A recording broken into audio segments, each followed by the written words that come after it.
प्रिय दर्शकों, सादर नमस्कार।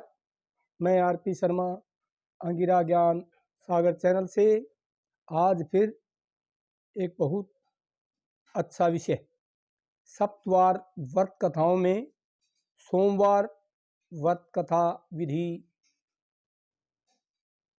सौम्य प्रदोष व्रत और 16 सोमवार की कथाएं लेकर के हाजिर हुआ हूँ। बहुत दोस्तों के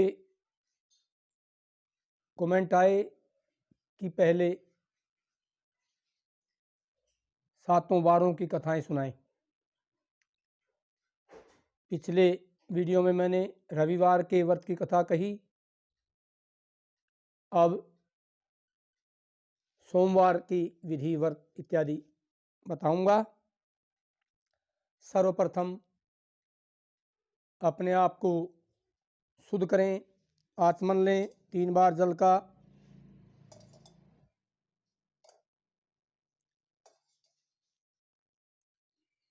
फिर शुद्धि करें, 3 बार जल लें यहाँ और इन 2 उंगली से ओम मैं पवित्र पवित्र वा सर्वावस्थांगतोपि वै असमृत पुंडरीकाक्षम स भाई अभ्यंत शुचि ही ओम पुनः तो पुंडरीकाक्ष पुनः तो पुंडरीकाक्ष पुनः तो माम।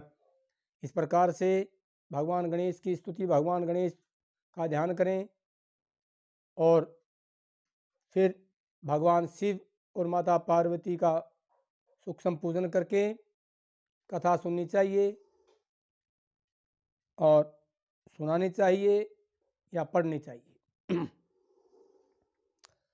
अब शुरू करते हैं अपने विषय पर। सोमवार के व्रत करने की विधि क्या होती है। बोलिए शंकर भगवान की जय। सोमवार का व्रत साधारणतया दिन के तीसरे पहर तक होता है। व्रत का फलाहार या पारायण का कोई खास नियम नहीं होता, किंतु ये आवश्यक है कि दिन रात में केवल एक समय ही भोजन करें। सोमवार के व्रत में भगवान शिव और माता पार्वती का पूजन करना चाहिए। सोमवार के व्रत 3 प्रकार के होते हैं। साधारणतया प्रति सोमवार,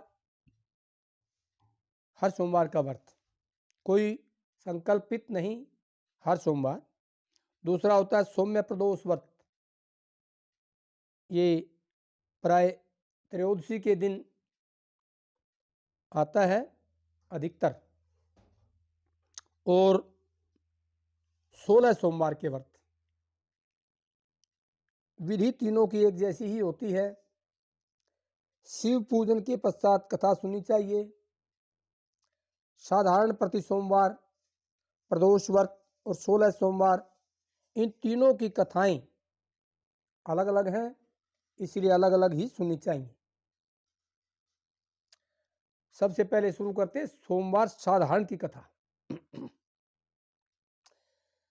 बहुत समय पहले की बात है, एक बहुत धनवान साहूकार था,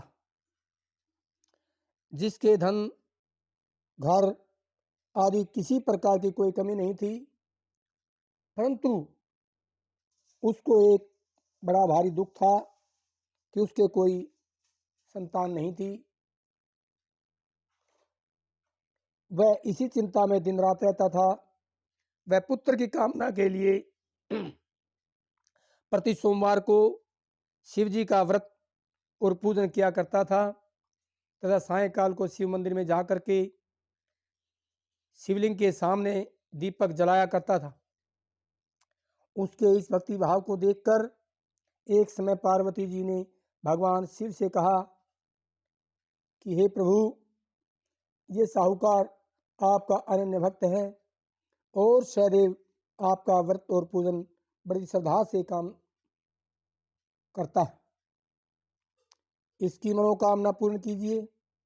शिव जी ने कहा, हे पार्वती, ये संसार कर्म क्षेत्र है। जैसे किसान खेत में जैसा बीज बोता है वैसी ही फसल होती है, उसको काटता है। ठीक उसी तरह से इस संसार में जो जैसा कर्म करते हैं उनको वैसा ही फल भोगना पड़ता है। पार्वती जी ने अत्यंत आग्रह किया कि महाराज, जब ये आपका अनन्य भक्त है और आपको अगर किसी प्रकार का दुख है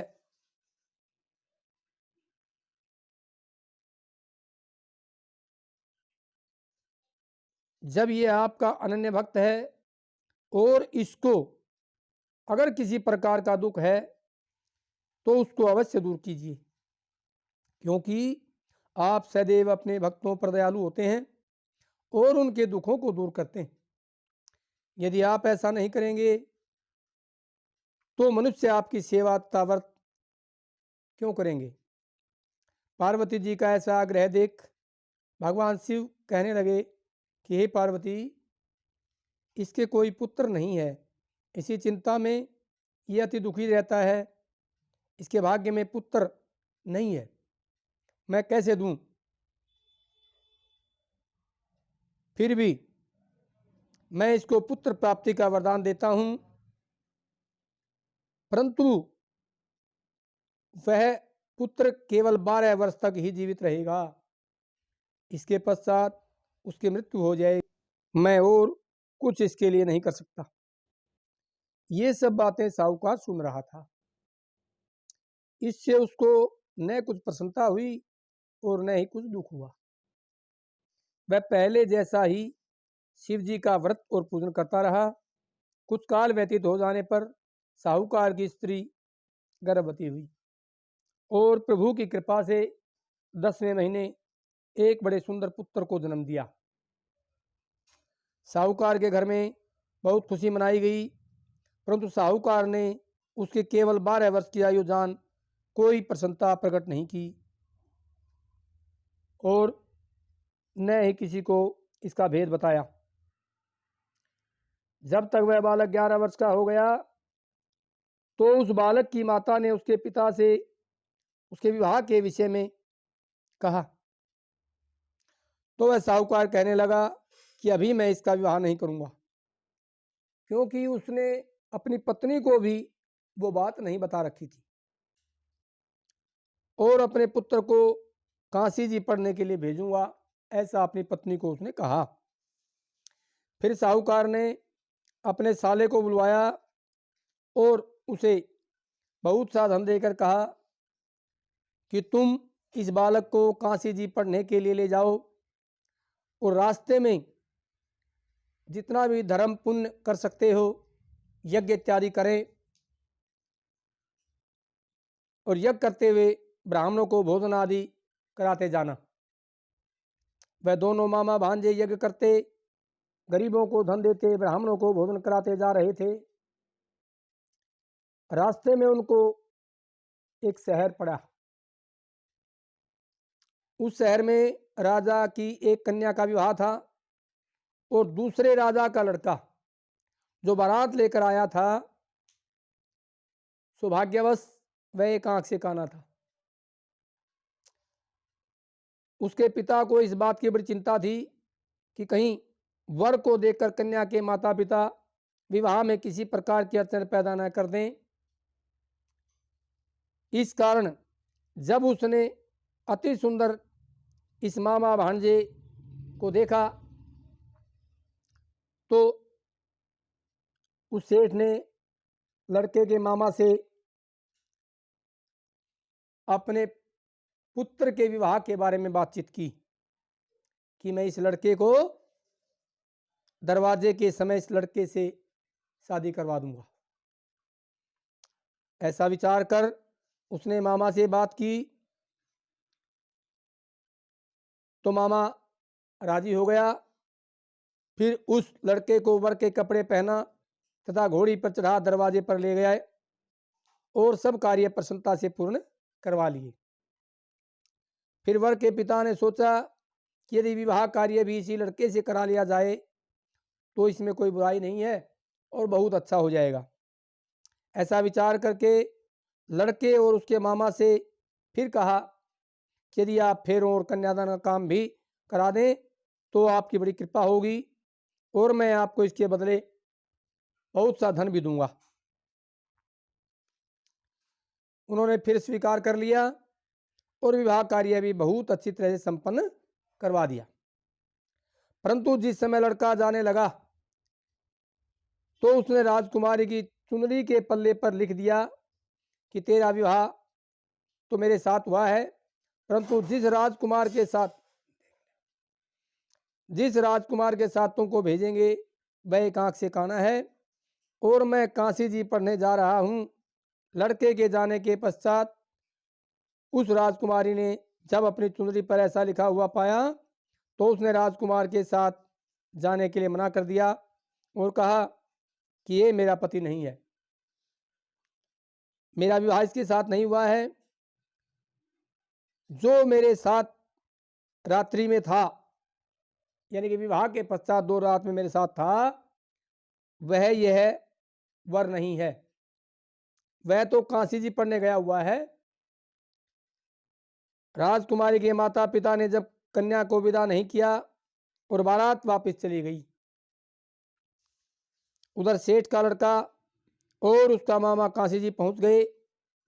वहां जाकर उन्होंने यज्ञ करे और लड़के को पढ़ाना शुरू कर दिया।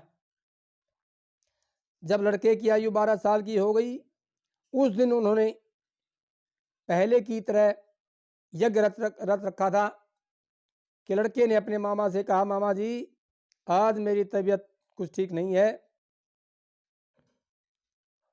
तब मामा ने कहा कि अंदर जाकर सो जाओ। लड़का अंदर जाकर सो गया और थोड़ी देर में उसके प्राण पखेरु उड़ गए। जब उसके मामा ने आकर देखा वह मुर्दा पड़ा है तो उसको बड़ा दुख हुआ और उसने सोचा कि अगर मैं अभी रोना पीटना मचा दूंगा तो यज्ञ का कार्य अधूरा रह जाएगा। अतः उसने जल्दी से यज्ञ का कार्य संपन्न कर ब्राह्मणों के जाने के बाद रोना पीटना आरंभ कर दिया। संयोगवश उसी समय भगवान शिव और माता पार्वती जा रहे थे। जोर जोर से रोने की आवाज सुनकर माता पार्वती बोली, हे महाराज, लगता है कोई दुखिया बहुत दुखी है और रो रहा है, इसके कष्ट दूर कीजिए। जब शिव पार्वती ने पास जाकर देखा तो वहां एक लड़का मुर्दा पड़ा था और मामा जोर जोर से रो रहा था। उनको देखकर पार्वती माता बोली, हे महाराज, ये तो उसी सेठ का लड़का है जो आपके वरदान से हुआ था। शिव जी बोले, हे पार्वती, इसकी आयु इतनी ही थी, मैंने आपको उस दिन भी कहा था, सो ये भोग चुका। तब पार्वती माता ने कहा, हे महाराज, इस बालक को और आयु दो, नहीं तो इसके माता पिता तड़प तड़प कर मर जाएंगे। पार्वती जी ने बार बार भगवान शिव से आग्रह किया।